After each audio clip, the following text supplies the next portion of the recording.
Well, I really enjoyed my experience at the Estadio Quisqueya, the game between Licey and Escogido. I was really excited to see so many different kinds of fans come together. Like, I could tell that Licey and Escogido are big-time rivals, but the fans were not hostile and they were friendly towards each other. It just seemed like everyone was there to have fun and put aside their differences and have a good time.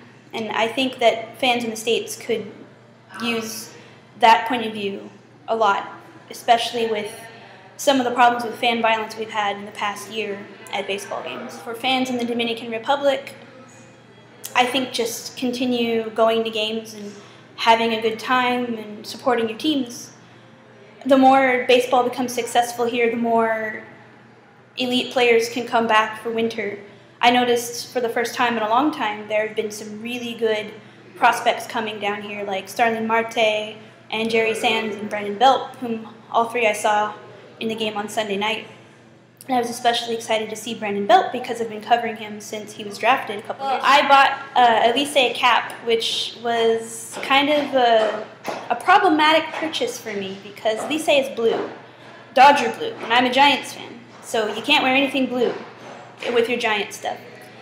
Initially, I went in thinking, okay, well, I'll be Escogido today because Brandon Belt plays for them, but I didn't like any of the hats that Escogido had. So I went to the Licey shop and I found nothing but blue and white, and I was like, no, this isn't going to happen. But then I found a really nice all black Licey cap that I think is a kid size because it's really small, but it fits my head. So that was pretty nice, and it was 125 pesos, $4 here. If I was going to buy a hat in the States, it would be $15 to $30, so not bad. There were vendors walking around with noisemakers and horns in red and blue. Red for Escogido, blue for Licey. And since I was wearing a Licey hat, the vendor sold me a blue one by default.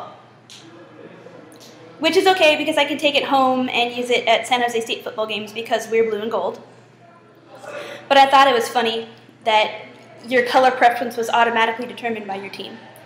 And the horns were great. Everybody had one. Everyone had flags. There were drums. It was one of the loudest places I've ever been in my life, and much louder than most of the baseball games I've been to. I think the only games where the crowd has been louder and more animated were the World Series game I went to in 2010 and the game where the Giants clinched the NL West in 2010. So that was a really fun experience for me. I had the best time here at a baseball game, and I can't wait to go to another one.